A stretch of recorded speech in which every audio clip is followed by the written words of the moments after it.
morning, good afternoon, or good evening, depending on where you're tuning in across the world. Welcome to another edition of Crime Time with DutyRon and Ed Wallace. You know the drill. We're retired New York City police detectives and on 9/11 World Trade Center first responders. If you like all things true crime related from the police detective's perspective, hit the subscribe button, hit the notification so you will get all things DutyRon and Ed Wallace when we go live or upload another video.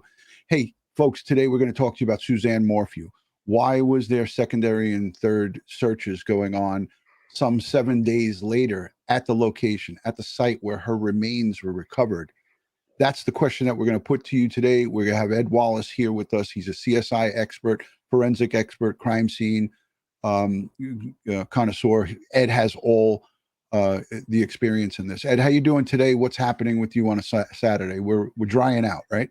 Well, yeah, we're drying out, but I'm not. I've been diagnosed with eczema a couple of weeks ago.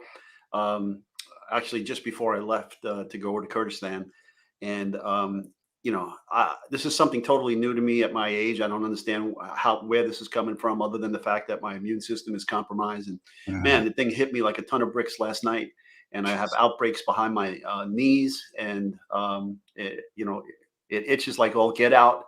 Yeah, I get them on the elbow as well, and then it's like, freaking 9/11, boy. I tell you. It did a whammy to us.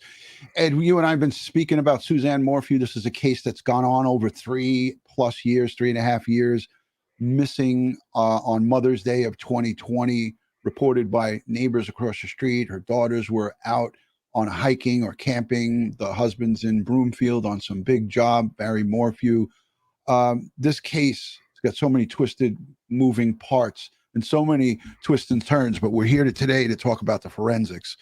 I just wanted to get your thoughts on, September 22nd, which was last Friday. They stumbled across remains. They were searching for somebody else who went missing, Edna Quintana, a 55-year-old mom, missing since May of 2023, May 3rd of 2023.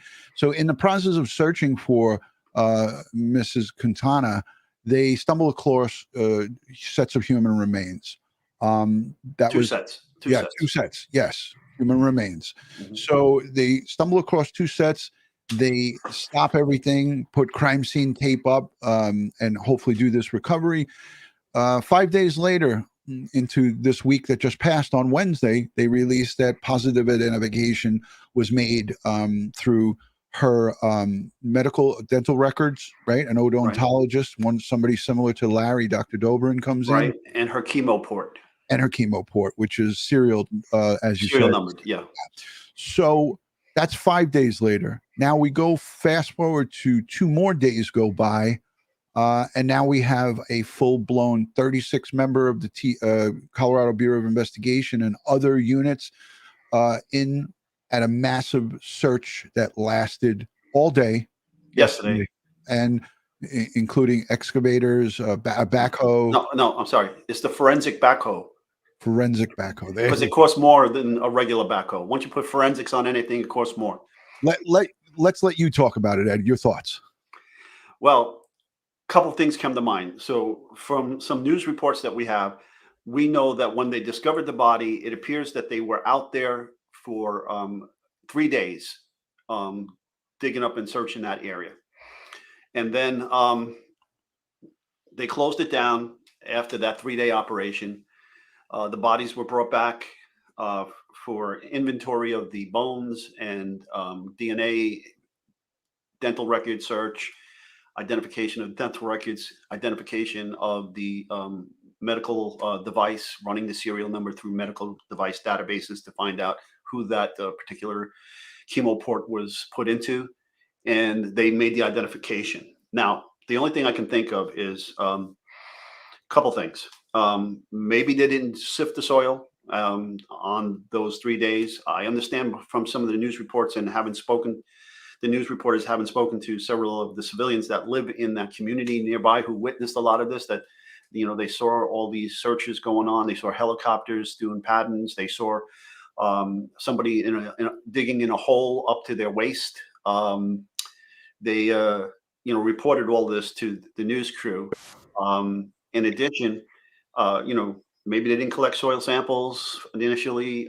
Maybe after they did the inventory of the bones, there are still outstanding bones. Maybe they didn't dig up the soil from underneath her or sift the soil at that time. Because So remember, hold that thought just for a second, because I want people in the chat to understand what you just said. So there is a chance that on September 22nd, which was last Friday, they recover human remains, which are skeletal remains, bones, not a body. People talk about, oh, they got her body. They don't have her body. They have skeletal remains. They take those bones back to the laboratory or exam room at the medical examiner's office, and an odontologist and a forensic anthropologist, yeah. looks at it. And now what you're saying, Ed, and hold your thought that you were going to continue on, because I want you to continue, that there's a possibility that they did not have, because as Dr. Murray Marks, our forensic anthropologist, who's part of this Crime Time with DutyRon community, he says they put it all back together on a table. Right. So there's a possibility that in the first initial recovery of Suzanne's human remains, they may not have a full skeletal set of remains, hence why they went back there. Ed? Right. That's why they do that inventory. They do that inventory back in the lab. It's like putting a jigsaw puzzle back together of the human remains, the bones. And so, we know that the bones were scattered. We know that the indigenous wildlife there got at this body. And then that causes the scatter. So now we're missing body parts. We're missing bones. In addition, as I said, maybe they didn't recover insects at the time. Maybe they didn't sift that sand, that soil properly. Because remember, when you decomp and you decay and you lose your muscle, you lose your tissue, and now you're just bones. Well, those fingernails that were on the hands will drop off too in the soil with the skeletal remains, unless the critters got to a hand and pulled the whole hand and ran away with it. And now the hand is in a different spot from the original body position. And, so you still want to look for those fingernails that may be mixed in the soil. You still want to look for those dead insects and that are in the soil, either to try to help you establish a time of death or try to help you determine toxicology and things of that nature. So maybe that's why they went back out there again after a full review of all the remains that were recovered and looking for additional evidence. Yeah, and Ed, that's what a lot of people were talking about. I watched some live streams and some. There was some live video I was looking on TikTok. I know you don't like TikTok, but I saw some people talking about this last night late, and they were questioning why 7 days later, investigators, 36 is not a small amount. That's a large amount of forensic detectives, Ed. And you know this from working in the largest police department in the United States, the NYPD. When you have 36 people dedicated to going back 7 days later, there has to be a valid reason. You're not just going there to say, whoops, we may have made a mistake, or maybe in a remote area like this, maybe it was a whoops. We dropped the ball. We don't know. We don't know for sure, but these are all possibilities, right? Mm-hmm. Yes, absolutely. So your thought before I interrupted you. No, I just continued with it. I got everything out that I need to get out. Now, also the clothing. They may be looking for additional clothing because odds are she was clothed when she was put into the ground. She was in a bikini. Last photo she took and sent. Yeah, that right. But she was allegedly going out for a bike ride. So if you're going out for a bike ride, then she should be in clothing. For a bike ride. To be out for a bike ride. Correct. And again, if she wasn't, well, that's another clue that something is amiss with that story. Right. I made the reference to the bikini because it was the last known photo she took and sent to her, I'm going to just say her friend in Indiana or outside of Colorado, high school friend. So that was the last known photograph. Again, Ed, that's why you're an expert. We don't know. If you're going out for a bike ride in the hills of Colorado, you would dress appropriately, I think. And it's not her first go around. Now, again, just as the bones, I talked about the bones last time having great memory. Well, right. Clothing will too. Okay, so if she was stabbed, well, there'll be knife defects or of the stab wound associated with the stab wound in the clothing. Right. There'll be ballistic if she was shot, damage to the clothing. So there could be any number of information on the clothing, like tranq darts. If she was shot with a tranq dart and went through the clothing, then we'll probably be able to find that if the critters didn't destroy all of this. Yeah, and let's play this video, Ed. Very good points. I mean, the critters play a big role in this, and you're talking about removing earth from if she's got blunt force trauma injuries, and if she was shot, stabbed, and she's bleeding, and then her clothes should have her blood on it. Also, the commingled DNA might be there from the suspects who moved her body to this location. And we're not saying that she was killed here. Most likely she was not. She was probably killed someplace else. And then this is the secondary or even tertiary, we don't know, crime scene. It's what we call this in New York a dump job. Not to sound callous, but the body was killed someplace else, and then it was deposited here. Yeah, victim killed in a separate location and could potentially have been moved several times, because we're talking about 3.5 years here, folks. Right, and if she wasn't wrapped and she was placed inside of a vehicle, inside of a trunk, well, then the fibers from the trunk liner, the carpet of the vehicle, or the seats of the car, all that could have transferred to her clothing and herself. And again, if we can get that evidence, that's a home run. Like we had a famous case in Atlanta, Georgia. A news reporter was a serial killer of children, and the case was made on fibers from his house and fibers from his vehicle. Yeah. Wow. And so that just goes to show you that these small things that folks that do not have a good grasp of what goes on in forensic investigations might think that that's something very minute, but it isn't. This is what helped solve a major case in Atlanta. Undecided put up a good question, and I like to go to questions towards the end, but I had to put this one up.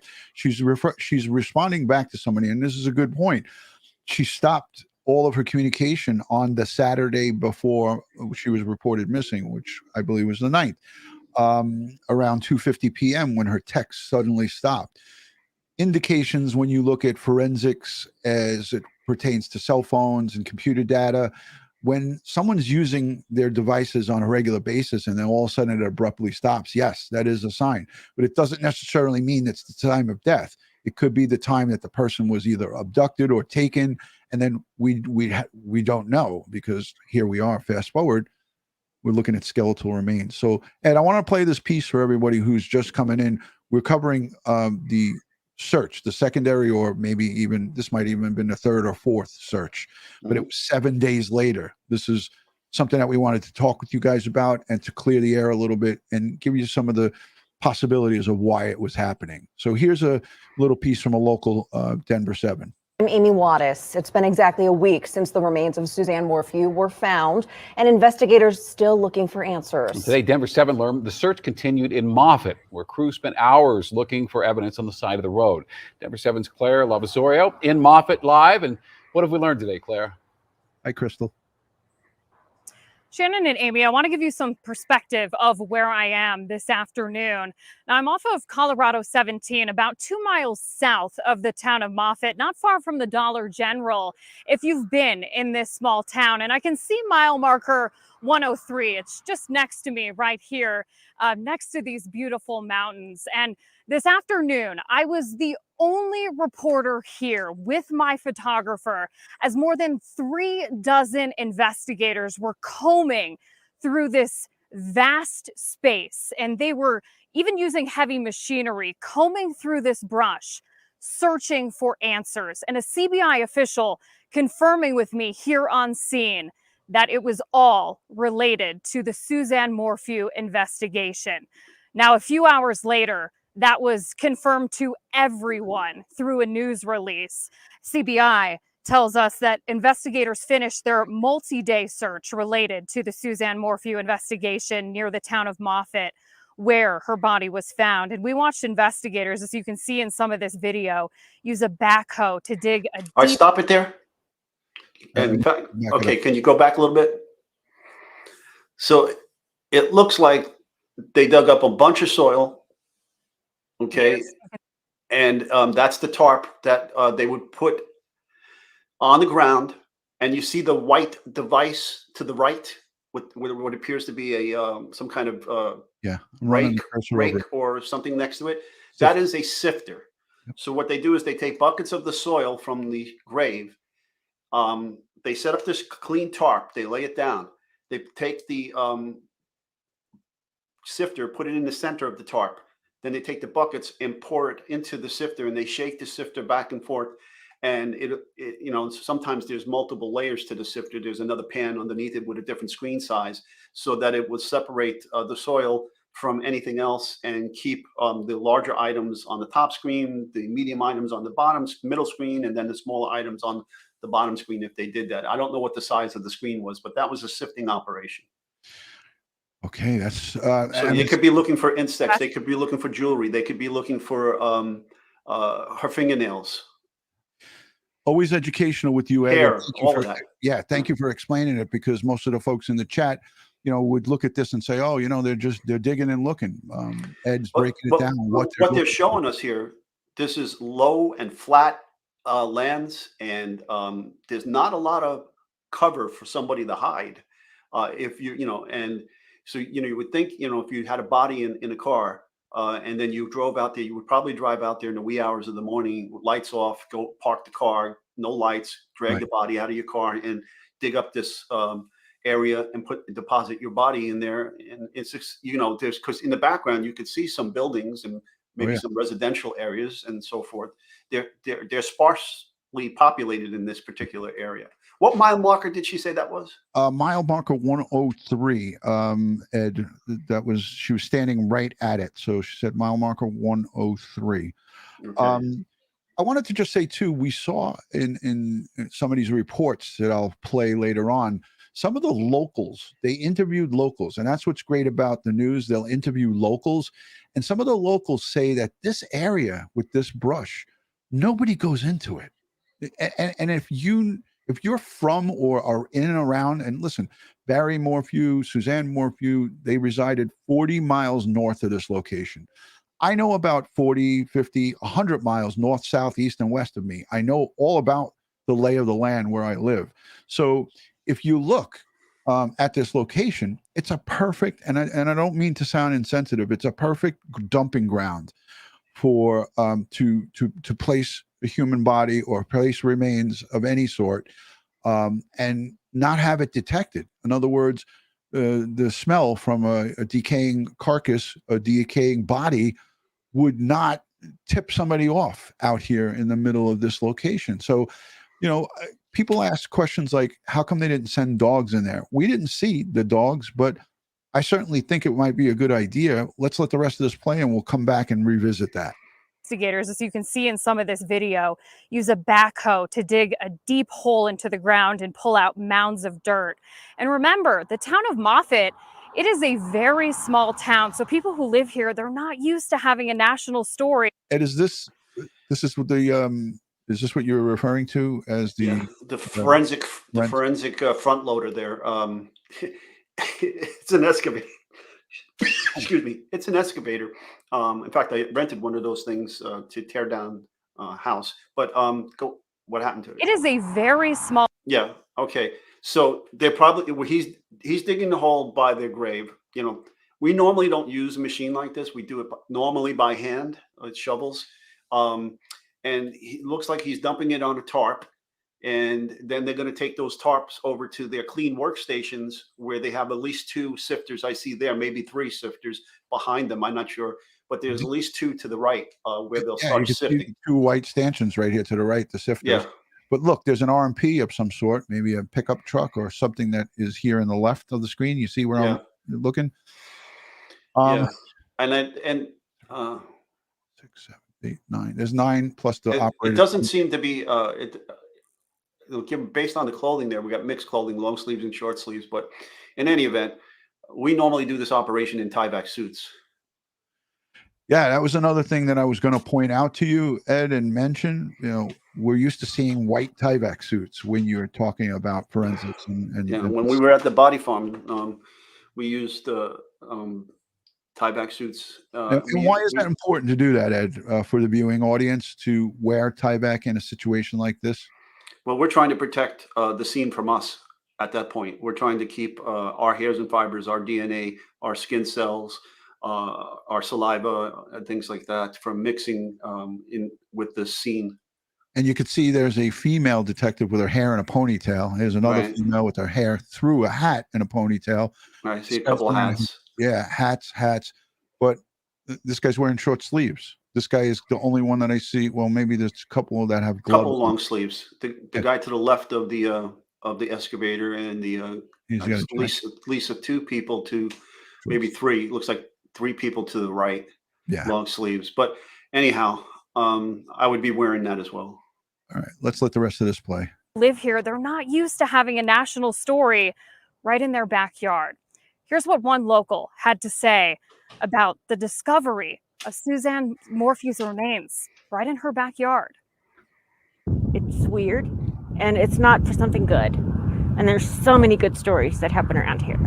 It happens everywhere. But the fact, because I can remember when she went missing, they were focusing the search in Poncha and towards Canyon City. Okay. So the fact that she was found in the other direction is weird. Investigators say since the discovery of Suzanne Morphew's remains, no arrests have been made. We also learned some new information from CBI today related to the disappearance of another woman, Edna Quintana. Now, we learned that the investigation and the search for her continues here in Saguache County. That's an ongoing search for that missing woman in this very county. Investigators say, though, that her search is not related at all. It is not related to Suzanne's disappearance. So, Ed, let's go back and take that question. I'll highlight it up for you. There it is, JoJo. And the overwhelming answer is yes. It could cause damage, and that's why when a forensic anthropologist typically supervises these kind of digs, we're using brushes, dustpans, hand trowels to dig this hole. Like I said in a previous episode with forensic anthropologists, I have a lot of respect for somebody who can dig a 5-foot deep hole with a dustpan and a brush. Okay. Yeah, that's why we normally don't use that. And again, and that was a big thing that happened at 9/11 when we were doing all this bucket operations and it wasn't moving fast enough for the powers that be. So they stopped the bucket and sifting operations on site and decided to bring in the heavy machinery, put all the stuff into pickup dump trucks, and then haul it over to the Staten Island landfill. And they would spread it out on a prepared surface over there for us to go through it with rakes and by hand. And then later on, that wasn't fast enough either. They decided to put it in a barge, ship it to the barge, take it out of the barge, bring it up the hill of the landfill, and then put it into mechanical sifters that did the sifting operation for us. My brother was a retired NYPD lieutenant. At the time, he was a sergeant, and he was there. And I have pictures of him in the white Tyvek suits at the Staten Island landfill with that big machine that you're talking about, that sifting Sifter. machine. Yeah. It was on like an angle. Yep. Down. So conveyor belts and they had to get deconned at the end. Yes. The whole thing. And let's go to the chat, because our chat is so valuable to us. We love our live chatters. We love the replay viewers, the Patreon supporters, the channel members, the folks who subscribe and engage with us. Our mods are some of the best in the business. So I want to say hello to everybody and thank you for being here. We're not done. We're just halfway through this. So thank you to our live interactive. Pauline Buckles puts up a chat. What do you got there, Ed? Ed, can it be determined how long the remains have been in this particular spot? Depending on the insects may be valuable there. If we can find insects with the grave, they may be able to determine, because we know what insects arrive at a dead body, and in what intervals. So if we find evidence of various waves of insects, we can make a determination based on time of death based upon some of that analysis. Which brings me to this, Ed. So here's some footage from the recent search at that location. And what do we got in this picture? Tell the audience what we're looking at. Well, it looks like we got a is that a locust or Looks a like grasshopper? it's a huge ass grasshopper. It must be on Yeah. steroids. And the soil looks very hard and compact and dry. So yeah, so like again, a lot of indigenous wildlife here and insects and so forth. All of that will have to be looked at. Let's let this play and listen to this just for a minute. Saguache County more than 3 years later. Investigators were actually working on a different case when they found remains later identified. So if you look at this, Ed, I mean, the soil looks very sandy and dry, but you have green foliage growing. So Yeah, I think the top layer of that soil is very hard. So I mean, but again, you can use hand tools to dig through this. You don't need the forensic backhoe. absolutely. But they did use it, and they used it, and hopefully they have a reasoning for it. Rianne the Diva, she says, LOL, grasshopper on steroids. I come up with good ones every once in a while. But I want to play this whole thing because this is this is News 9. Mhm. And this is just a reporter's different perspective, but it also gives us a view of the Route 17 at the mile marker 103. As Yes. we know, it's 2 miles south of the main store, right? What was it? Main Street, Dollar General. Dollar General. Thank you. So there you go. Let's let Folks this that we play. talked to here in Moffat today say it's really discouraging that their community is now tied to this case. They say it is not the first missing person to be found here, just happens to be the latest. Some people saw some police activity on Friday night, the same day that investigators found Suzanne's remains. They pointed us to a spot south of town off of a dirt road. Today, we found some crime scene tape here. We've asked investigators, is this in any way related to the Morphew case? And I wanted to stop it there. And I hate to do this, but I have to, because when our users send us in questions, I mean, I go through them all, but I don't ask them all to you. But this was one that more than one user asked this question. How big in an open area like this? We see the mountains in the background. We see this terrain. How large of a crime scene tape? Because you're from the crime scene unit. Mhm. How much area should they have roped off with that yellow tape? All right. So I answered this question out in our chat, the last show that we did. So what you normally do is, so you have the grave site, you find it, and so then the crime scene team leader and assistant are going to do what's known as a walkthrough. Do a quick walkthrough, get eyes on what they're seeing there, and come up with a list of what they see and then what's missing. And then they're going to do a series of line searches, and you're going to radiate out from you can radiate out from the center, or you can start from the street, whatever the case may be. I would start at the shallow grave, and then go in different directions from there, and then you try to identify the furthest piece of evidence, all right, that you can find, a body part or whatever the case may be. Now, once you find that, you take that distance, you measure it back to the shallow grave, and then you divide it by 4, and then you go an additional, whatever that amount is, quarter more out. That's one way to do it. Or, as I tell my students all the time, make your crime scenes as large as possible, because it's never a good thing to find evidence on the wrong side of the evidence tape. Okay, because it's easier to shrink a crime scene than it is to make it larger, as well, in a city or an urban area. Yeah. So people asked us too, what kind of indigenous wildlife is in that area, and I have friends who are from that area and that have looked into, and I've received lots of messages in regards to this. So I'm looking at my notes that I have. There's elk herds, mule deer, probably mountain lions, and so forth. Maybe not on that flat land, but there's quite a bit of indigenous wildlife there, and the scatter is not like something that would be an ooh and an ah. That's to be expected. And anybody who's a hunter, which we know Barry Morphew is a hunter, he knows this terrain and he knows this area, and he knows about hunting and he knows about animals. So, I mean, you hunt as well, Ed, but Barry seemed to be an avid hunter. and that was his thing.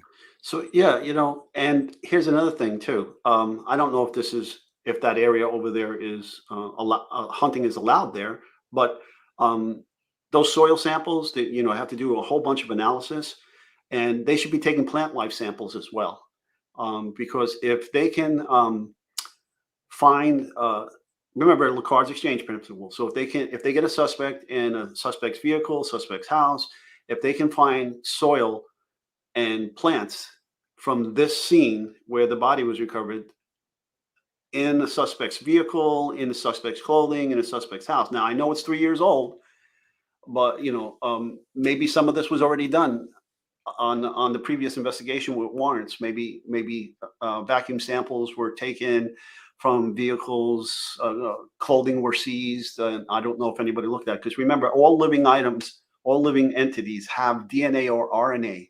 So even those sage bushes out there have their own DNA. Right. All right.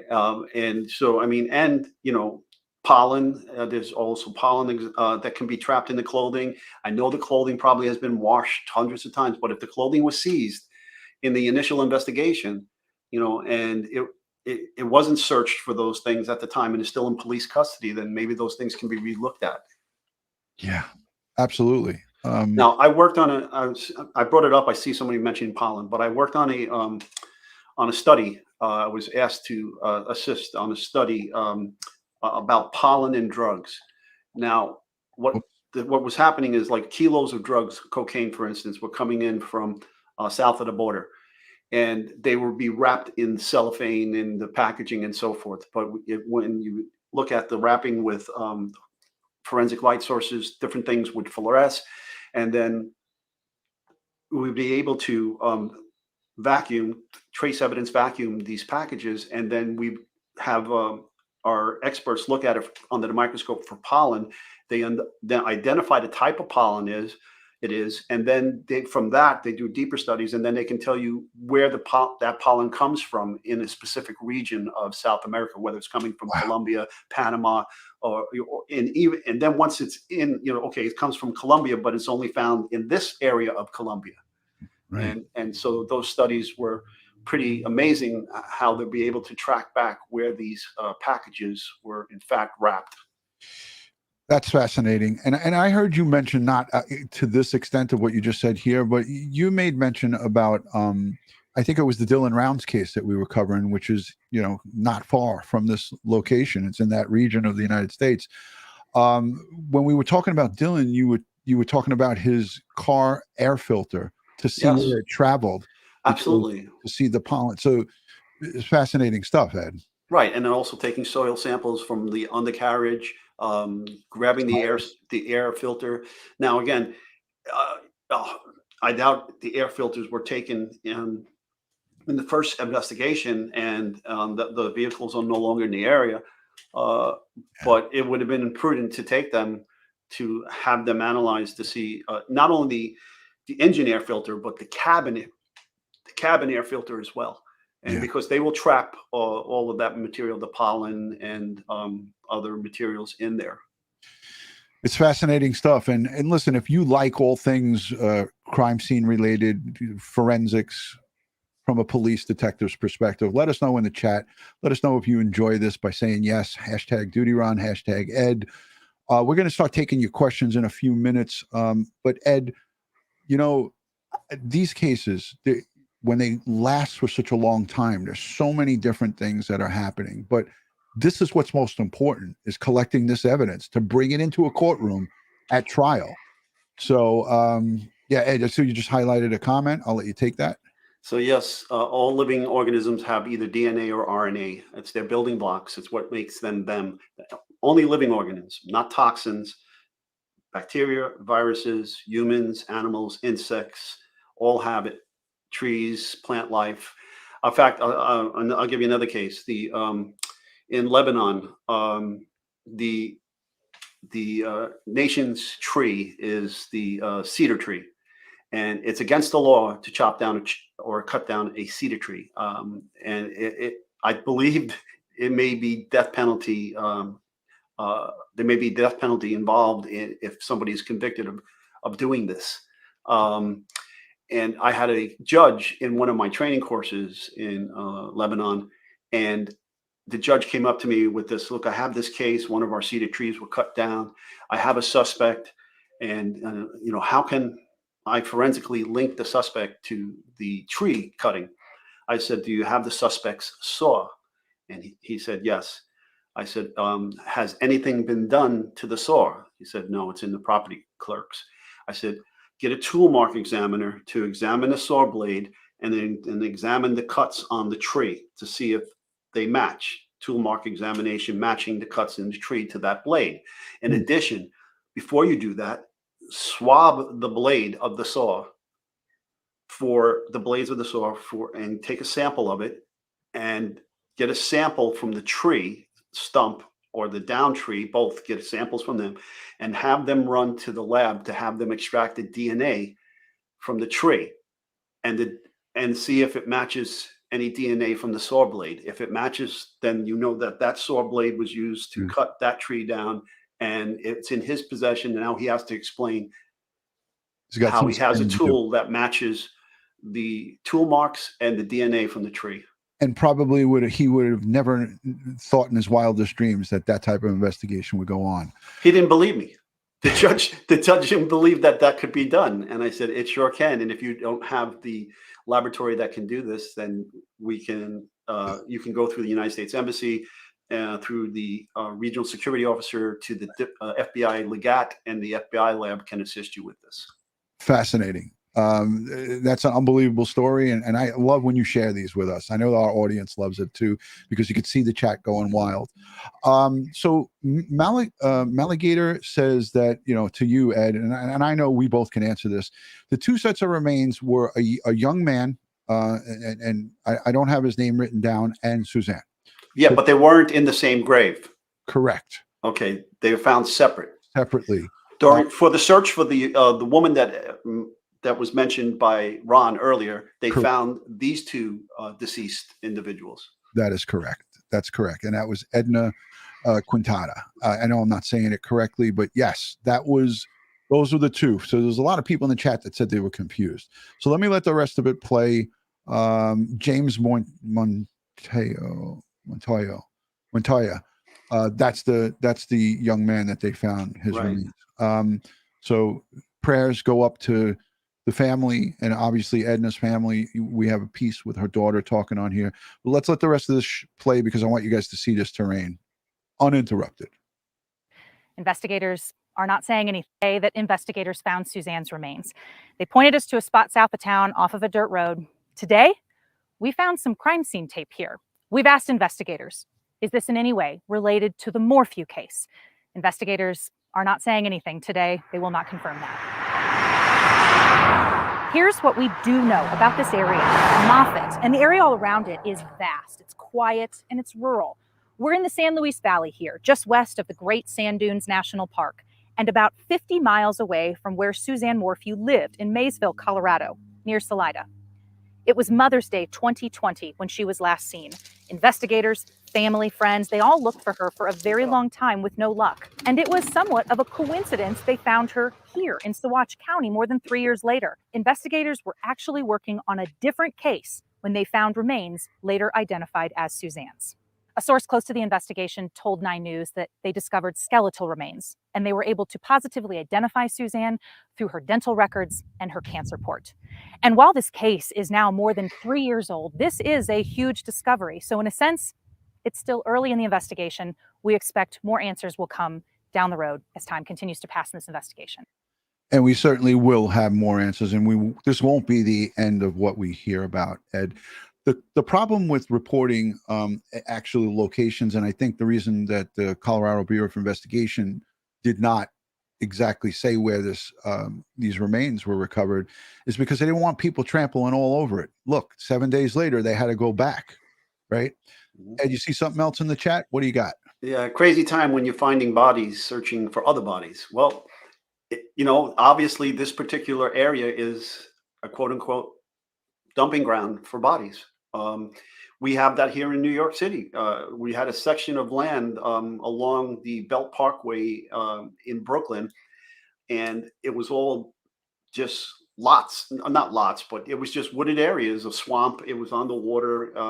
And for years, people were dumping bodies there. And then they decided they sold the land to a developer who built a shopping center there. And as they're building the shopping center, they start uncovering all these bodies. We had the same thing here in Staten Island, where we had a secluded area where the mafia was using it as a dumping grounds. And then another developer decided to build a shopping center there.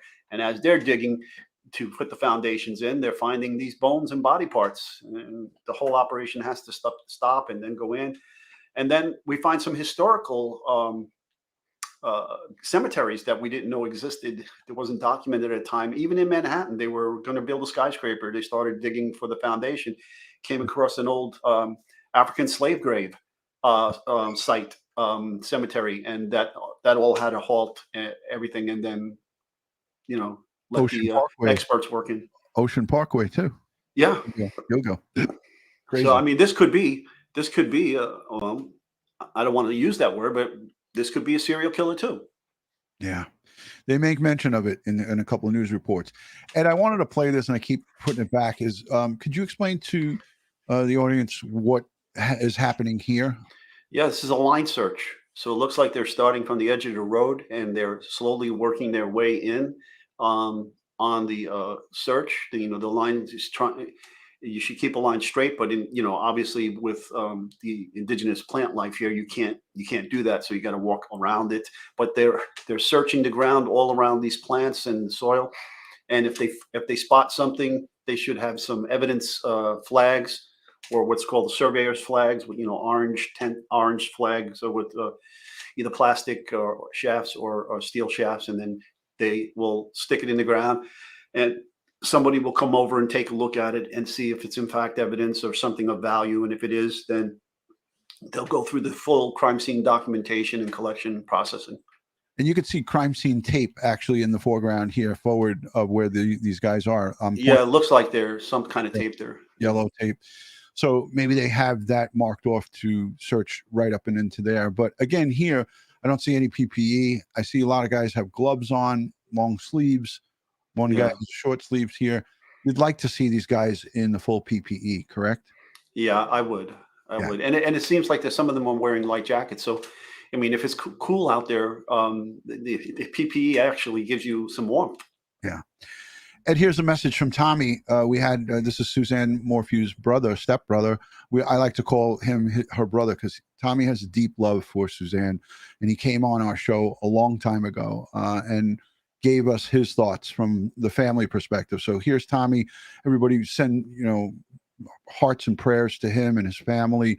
He says, Ron and Ed, thank you for all your hard work in keeping Suzanne in the public eye. She was a beautiful, kind, and incredible person, and we miss her very much. Hashtag justice for Suzanne. Amen, Tommy. We love you, brother. And, obviously this channel is about learning and education. There's some tough things that we speak about. Ed and I, we have tough conversations, but I know you get it, and you've been fighting for justice for your sister for a very long time. And you haven't stopped, and you haven't let up. And here we are today. It's bittersweet, but we still need to have a perpetrator put back into custody and charged with this crime. Stay strong, Thomas. It's coming. It's coming. Justice is coming. The investigation is ongoing.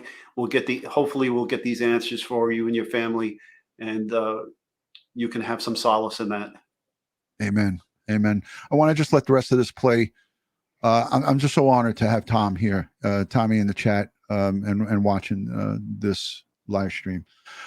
By authorities, but they won't say where. More than 36 investigators from multiple agencies are helping with this investigation. Suzanne Morphew went missing on Mother's Day 2020. Years of searching turned up nothing till last week when investigators working on another case found her remains. Prosecutors charged Barry with Suzanne's murder, but dropped the charges last year, just about a week before the trial. At this point, there are no newer.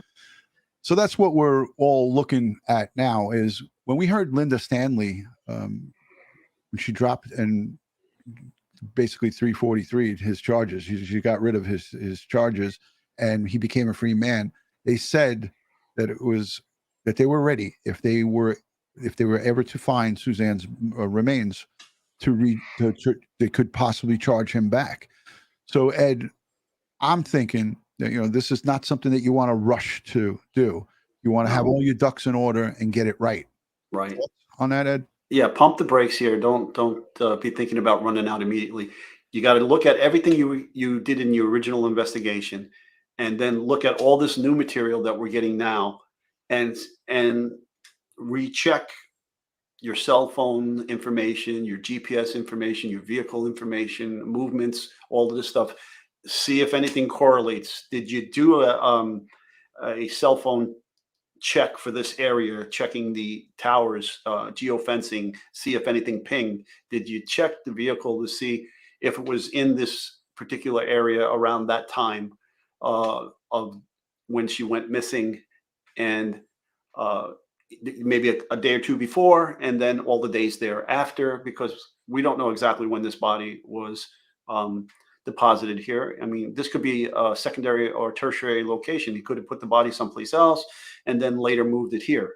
We don't know what the bad person or bad guys did in this case.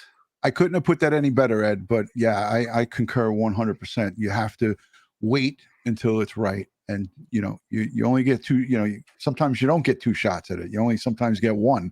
In this case, it was dismissed with prejudice. So they can go back. Without prejudice. If it was dismissed with prejudice, then they wouldn't be able to come back. Thank you. I'm doing like 7 different things here. I want to play this second piece that I want to show because it actually shows the terrain. And it also shows somebody who searched hard for Suzanne Morphew, one of the community folks from her area where she was residing. So let's play this piece and let everybody watch, and we'll go to the questions after this.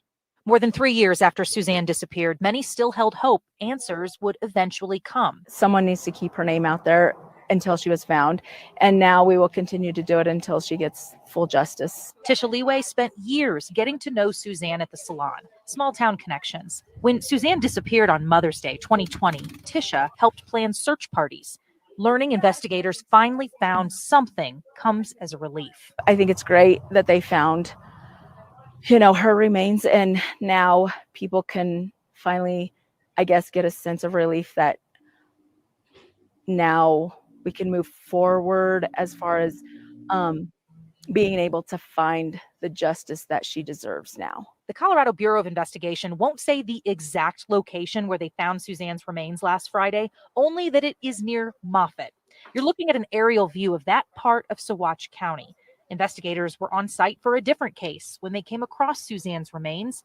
And this gives you such a great view of the lay of the land there. It is flat land surrounded by mountains, but the area of interest is just like this when you look at it from the air. They did use fixed wing and helicopter to do grid searches. They used drones.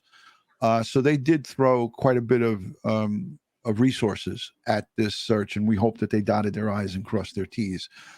I'll let the rest of this play. Positively identified on Wednesday by the El Paso County coroner. The FBI, the CBI, you know, the sheriff's department has always, the sheriff especially department has always said, you know, we need her body to finish this case out. So, my thing is you've got her body, let's finish this case. A huge discovery in this case. Friends hope will finally lead to some answers. First of all, who did it? Obviously, the obvious answer that everybody wants to know. Why? Why did this happen to someone like her? It shouldn't happen to anybody, but someone, as genuine as her, like why? But I guess, just the biggest question is who did this? And let's bring them to justice and put them. I think we already have the answer to that, but we'll let the prosecutor take care of that. Ed, did you see anything in the chat? Because there was a lot of people sending questions. There was one more piece. There she is. We can't have a show without Kara. I love her. Mm-hmm. She really, she loves to defend the Wallace household. All right, what do you got there, Ed? So, can forensic teams allowed to search for weeks and cover much area for evidence, or are there budget, money pressures? Well, there's always going to be budget and money pressures, but Depending on the scene and what's necessary, yes. Like there's been plenty of landfill operations that went on for weeks looking for human remains that were potentially put in the garbage and then brought to a landfill and then dumped in a landfill. So yeah, it is possible if it's warranted and necessary. Absolutely. All right. I want to show, because I want to be fair, and obviously we care about all the victims. So this is part of the story that pertains to Edna, who is still missing, 55-year-old mom, missing since May 3rd of 2023. And obviously, we're here where we are today because law enforcement was searching for her. So in a sense, she brought the authorities to Suzanne inadvertently when she went missing. So I want to play this, and again, this is local coverage. I'll put it back to the Next beginning. tonight to a top story we first brought to you as breaking news last night. More than 3 years after her disappearance, the remains of Suzanne Morphew have been found in Moffat. It's about 45 minutes south of the Salida area where she lived. Well, tonight we're learning Suzanne's remains were discovered while CBI was searching for another woman, Edna Quintana. And this isn't the first time that the search for Edna led to human remains. Gabriela Vidal spoke with Edna's sister tonight. Gabby. Yeah, and she's a mother of 5. And of course, this family has been mourning her disappearance for the last 4 months since this happened. Now, Edna's, her family says that the mother disappeared back in May, and questions around that still remain as to what happened. And now with Morphew and the discovery of another body this summer in Saguache County, they hope this case brings even more attention to hers.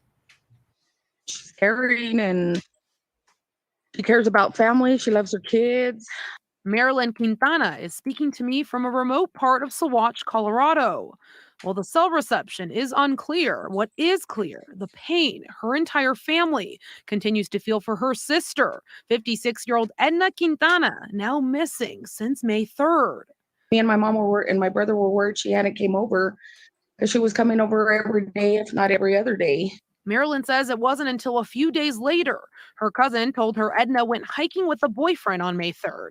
At one point, Edna went back down the mountain, but the boyfriend couldn't find her when he went back to the car. CBS Colorado is not naming him at this time, as he has not yet been listed as a suspect. The details about what happened to Edna are still fuzzy, but it's in her search that other remains have been found in Saguache County. James Montoya's body found in July while the Colorado Bureau of Investigation was searching for Edna. Well, I was shocked and surprised, that the person was all the way from Lakewood all the way here in Saguache. And I don't know, I feel for the family too. I mean, we're going through the same thing. So I want to stop it because I think this is important. This is something that's been spreading around in questions. And no, Ed, I'll let you answer this, but I say no to that. No. We don't know where he was in relationship to Suzanne. Right, but in that last piece that I played, the reporter said that they were not in that same location. It was in the similar area, but not in that same location. Right. So, people are saying could does law enforcement think that he may have been killed by the same person that killed Suzanne? And thank you for using the unalived word, but we don't use that here. We just say it as it is. And thank you, YouTuber, for being courteous like that. But I would have to say no, because if that in fact was something that law enforcement thought, then they would be a little more vocal about it. They wouldn't just try to keep that on the wraps. So I'd have to say a hard no for me. But Ed's correct. We don't know yet. But at least they have closure, just like the one that they found in Moffat. They have closure now too, even though it was 3 years. Well, CBI wouldn't confirm with CBS Colorado who they were searching for when they discovered the remains of Suzanne Morphew this week. Barry Morphew's attorney says in part, quote, "It was the Saguache County officials that fortunately stumbled onto Suzanne's remains last week while looking for another missing woman, Edna Quintana." It's frustrating because, we just want her to be found. We just wanted to know what happened. The CBI has still not provided So there you have it, Ed. Let's take a couple more questions and we'll rock and roll here. I think that we did cover a lot, and again, thank you to Suzanne's brother Tommy for being here and watching the show and putting comments in the chat. I actually shared the link with him, but I know that they're going through a difficult time. I just wanted to be considerate. I didn't want to be rude and not shut him out from coming up and asking questions. As you remember from last time, he had so many questions about this investigation, and it didn't just happen on our live stream. You and I were both texting back and forth with him quite a bit. Yeah, and he called me. Yeah. So let's highlight the super chats and the people who put in member messages. So Rianne says 1 year she's with DutyRon and Ed. Slap up your DNA on the thumbs up. Yes, Ed and I would appreciate it if you shared this video and gave it a thumbs up, right, Ed? We like that. Yes, absolutely. Happy anniversary. Yes, there you go. Yarn Barf's a member for 14 months. Holy cow. Proud to be a supporter. Thank you, Yarn Barth. Thank you. Ray says, thank you became a member. Thank you for becoming a member. Here's our good friend from Wyoming. He knows about the wilderness. He knows about this type of terrain. He sends in a $1.99 super chat. Thank you, Jeff, for always supporting. Jamie sends in a $3 super sticker. Brent Montgomery. Ed, Brent Montgomery sends us the most emails ever. He wins, and his emails are great because it includes pictures and videos. This guy is an internet detective right here, Brent Montgomery. So thank you for becoming a member. I'm honored that you're here with us. And Ed and I appreciate all your emails. Sometimes they come in the middle of the night. Sometimes they come in during the day, but they come in every day. So thank you. Jojo, a member for 18 freaking months. Wow. I'm so excited. I learned enough to not have any questions. Wait, I learned enough to not have. I'm assuming that's what you were trying to say. That's good. Ed, you're teaching. Angela S., one of our fellow Long Islanders here, a member for 7 months. She says, Ed, you truly are a walking encyclopedia. You're amazing. My mind is dumping all this information. The older you get, the more information you lose. Tell me about it. Sometimes I forget my thought that I was just thinking 30 seconds ago. YouTuber sends in a $1 super chat. Thank you so much. I believe that's Australian. I'm not sure. I might be wrong. Hope Hall Sanchez became a new member. Thank you for becoming a member. Yes. Laurie also became a new member during the course of this live stream. Thank you, Laurie, and welcome. Montana Mama. This is somebody who is engaging, and she supports us like mad. So she's a member for 22 months. And she says, I wish Ed could assist with this investigation. I think we got that from a couple other people last time. I'm sure they're going to be able to get this done right. Okay. Oops, sorry. Go ahead. You have a question? No, I just want to say mahalo nui to our friends in Hawaii and have a good night. It looks like she's going to sleep. Aloha. Trucker Girl sends in a $10 super chat, and she says, keep up the great work, our boys from the blue. Thank you so much. Shelly Babes sends in a $2 super chat. She says, what if Barry used her cancer port to inject her? Interesting. Again, now it goes back to bone marrow, looking hair, looking for the toxic materials there, and the insects again. Yeah, that's what's great about our audience and the true crime community is that everybody's always thinking of all the different possibilities, and that was a great one. Well, she would either have to have been restrained or sleeping, knocked out. Yeah, in order for him to have done that. Yeah. And it could have been something that was slow effect, like had a slow effect on her. Sky Blue for You sends in a $2 super chat. Thank you, Sky Blue, for supporting. Judy, member, $5 super chat, #detectives. In finding the victims and the victim, would that be the most important information that they can now access? Thank you. Well, the information from the victims remains. Yes, that's going to be critical here to try to make a determination of cause and manner of death, and relationships with suspects and so forth. Yes, thank you for that, Ed. Let's go to the next one. Estelle, thank you for sending in. That's what New Zealand, I think, are. It's 140. Thank you for the super sticker. Much appreciated, Estelle.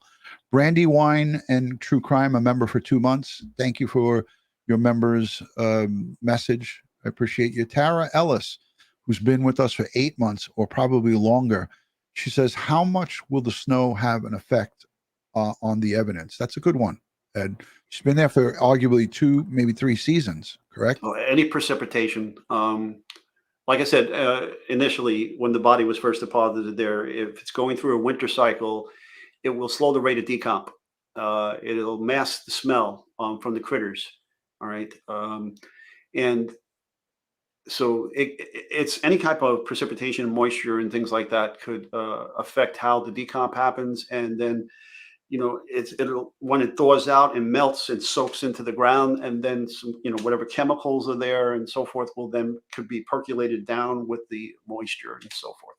So it could impact. Yes, definitely. But when you have snow and you talk about icy conditions, yes, it does help to preserve the body. But when it thaws out, as you just, it also damages blood. When you freeze blood, it gets damaged from the freezing with crystals and so forth, and kind of hurts sometimes with the analysis of it. Right. And going through all the different cycles, we heard the prosecutor talking about 5 feet of snow that they needed to thaw out to search for a certain location. Sure that they get the same amount of snow here. Joey Brooklyn, who's a great friend of ours, the head moderator, he is in charge of our security. He's a member for 30 months or more. Awesome coverage, gentlemen. The best community. You got a great community over on Joey Brooklyn's YouTube channel. Everyone go over and check it out. He goes all over the place. Long Island, Brooklyn, New York City. He was at San Gennaro in the rain, Ed. I bet you didn't know that. I did. Oh, yeah. So Ed's checking you out, Joey. Umbrellas, tarps. He's out there doing it. So he was out there in the monsoon. Marilyn, thank you for being a member. Thank you for becoming a member. We appreciate you. Dr. Ed Moskowitz, that's our doctor. This is the Crime Time with DutyRon. Dr. Ed. I'm so glad to be here. Love this community here. Julie and Ed, Great people. We love you. We love you. Dawn Marie, member for frickin' 40 months. Look at that. We love you, DutyRon. La Familia. Thank you, Dawn. Popeye's laughing when I start laughing. So George is here, Angola. Thank you. I knew Suzanne would be found. Member for 11 months. We appreciate you. Thank you. Thank you. Leslie McGuire, a nice Italian woman, right? Thank you, Thank you, DutyRon and Ed. I have been pushing for prosecution under the Violence Against Women's Act, so the feds use their resources. Thoughts? Well, I like it. Does an application have to be made by the local law enforcement agency for this, or the prosecutor's office? And many prosecutors don't like to give up their cases to the feds. Yeah. So maybe there's something to this, and it can happen. Yeah, there's a whole thing going on. There's always that, nobody checks their ego at the door when you're dealing with the feds. It's like chest pumps out, and it's not an easy one. All right. I just want to make sure I did everything. Searching sifters, 3-minute timeline. Suzanne's sister. This is what I wanted to play. We got to play this because this is from Suzanne's side. So this is her family's response to her remains being found, and then we'll wrap it up with a couple of questions, Ed, because we're at the hour mark. Here we go. And Ed, that's what you were talking about, that her body and the evidence will tell investigators the tale. Yes, it will. I wanted to play that. Ed Jr. is in the chat. Ed, is this a family member of yours? Negative, because I'm Ed Jr. Okay. he's a channel member. Claire is in the chat as well. I want to highlight a couple of these. Hi, Kim. Hello, Sean B. Have courage, be kind. Donald Dunk. Yeah, married to a monster. Absolutely. I got a question here I want to answer. Okay, let me get this off. Go ahead, Ed. Work it. Okay, so we answered this earlier, Carly. So yes, the cancer ports have serial numbers, and so the sale of that particular port is registered and documented to who it was sold to, and then it's also documented in the medical records of the patient that it was inserted into. by the doctors. In addition, if you have any anthropological surgeries, where, hip replacement, knee replacement, shoulder replacement, elbow replacement, any of those things, if you have prosthetic or you have implants in your teeth, post and things like that, even breast implants, these things are all serialized. There are serial numbers associated. The sale is tracked to what hospital, what doctor, and then what patient it was put into.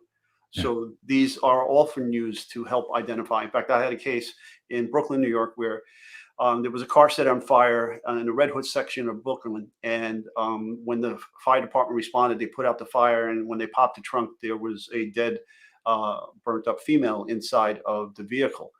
So crime scene, I got the call. We went out with my partner and did a full crime scene investigation. And upon autopsy, because she was badly burnt, so it was going to be dental records, maybe DNA, but upon autopsy, they found the breast implant, got the serial number, checked the database, and found out she was who she was. She was an exotic dancer at a club nearby where the car was found. Wow. That's a lot of information right there. I want to say thank you to Annie T for gifting 5 memberships. That's very kind of you. And a Rhino Girl gifted 10. That's 15 total memberships gifted out by our members. So thank you for your generosity. And for those of you who received your free membership, make sure you go out over and check out the members only live streams that Ed and I and many of our fabulous guests conduct on a regular basis. I do them randomly. And if you're not yet subscribed, consider subscribing. We're on Facebook, Instagram, Twitter, and TikTok, all one word, DutyRon. And that's both DutyRon and Ed. And make sure you're subscribed here. Give this video a thumbs up. So this way YouTube will see that you guys are enjoying our content. Ed and I do this for your benefit, guys. Here's a question as it pertains to Barry Morphew's attorney's statement, Ed. And somebody asks, how would they know that Barry wasn't in that area at some point? Or how would they know if he was in that area? Well, if they can track his cell phone in his vehicle, or they have video surveillance tape of him at a hotel or other location, if he has established an alibi with witnesses for the time and place, and so forth. Can they go back now? Let's just say arguably they didn't have that because they weren't searching in that area, Ed. So I'm gonna pose this to you.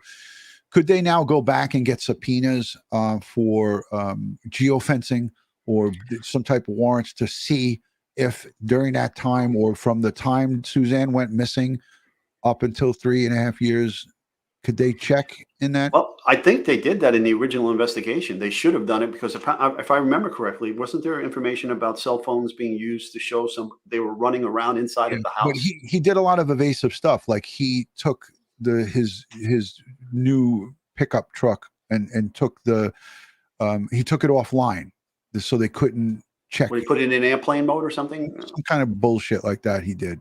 Right, but if he left the Wi-Fi open and it connected to somebody's free Wi-Fi. Or the infotainment system like Tommy told us about. So there's a lot of secret squirrel stuff, folks, that can happen that we might not be privy to, that they might not be sharing with us as it pertains to Barry Morphew's moves since. And don't even think that when the charges were dropped, they said that they were open to recharging him. And don't think that they stopped investigating him or stopped looking into certain things that he was up to. He wasn't just a free bird. And when it comes to the electronics and digital age here, you can get that stuff. If he's deleting or dirty deleting or trying to be evasive, our internet CSI, the computer crimes folks, the cell data experts, they'll be able to get that stuff. So thank you for that question. And that came in from a special guest, a special friend. So Ed, let's wrap it up. You see anything more in the chat? Well, should we mention our maple syrup? Yeah, I think I have it here. Faith Minister up in the great state of New Hampshire. Hold on a second. Was it Vermont or New Hampshire? I mean Vermont. Thank you. Yeah, I'm putting you full screen. Thank you, Ed. Okay. So, every once in a while, Ron goes over to his P.O. box and we find little trinkets that our chatters here, our true crime family, send us T-shirts, hats, mugs, jerky, things like that, little gifts. So one of our fans sent us some authentic maple syrup from Vermont, and also some jalapeno jam. Is that right, Don? That is Ron? correct. That is correct. I'm here. All right, Ed, you just had to give me a second to get this stuff. So, Faith Minister sent a whole box. This is for Joey Brooklyn, myself, you, maple syrup, right? Pure maple syrup. There was 6 of them, and it came from Dakin Farms. And look at this. I mean, this is great packaging. So she sent 6 of these, and then she sent 3 of the Dakin Farms jalapeno pepper jelly. Not sure if I'll delve into that one, but so this is at my P.O. box, Ed, and it's a 1-block walk from the car wash. I was like, a box up on my shoulder. I was like, wait, the box was so heavy, he needed help. No. It's just that I had to walk a whole block with. Well, we want to thank her very much for the kindness. Yes. And all of you who have sent us things over the years. So many people. There was cards in there. I got stuff from Karen, Legal Minded Friends, too. She sent like balloons for therapy for my thumb to squeeze. She sent me a pen, a whole bunch of goodies. But I didn't want to make this stream about the goodies that we were getting. But thank you for mentioning it, because I would have forgot. Yeah. Listen, on behalf of Ed Wallace and DutyRon, we want to thank you all for replaying, the replay viewers, for the moderators, for the live chatters, for those of you who leave us questions in the comment section. And we want you to continue to do that. It's a great way to communicate with Ed and I after the show is over. In the comments down below, let us know what you think of our forensic shows and the education that you receive from these interactive live streams. We try to do our best to answer the questions, but we're only human. We can't answer every question that gets sent to us. Tax Cut is sending props to Tommy.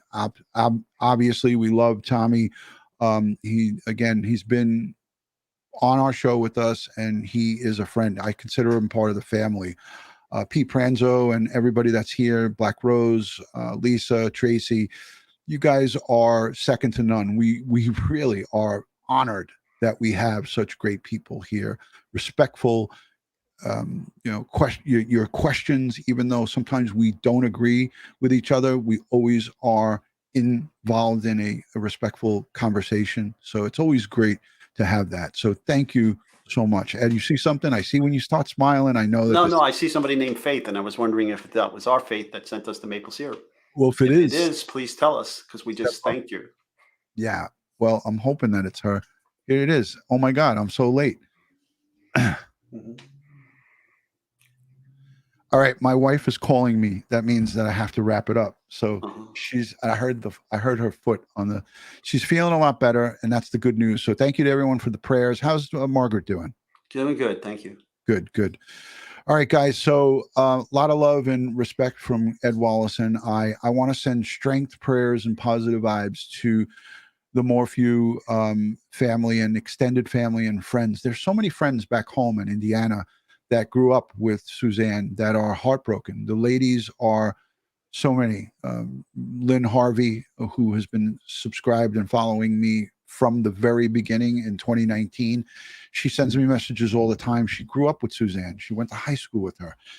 And she was a subscriber of mine before, obviously, she went missing.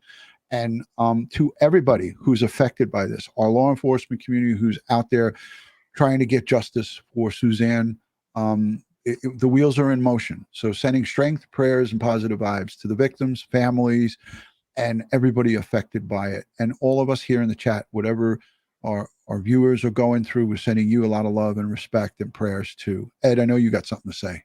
Yes, folks, always stay safe, stay prepared, and watch your six. And what do we got coming up here? We got the cop team. That's it. We got to get someone to redo that for us. But Kara, Oscar, and Popeye. There you go. All right, guys. Thank you, Ed, for taking an hour out of your precious weekend time. We love you. We appreciate you. And we'll see you guys all on the next one. Leave us comments and thumb it up. All right, guys. Take care. Thank you.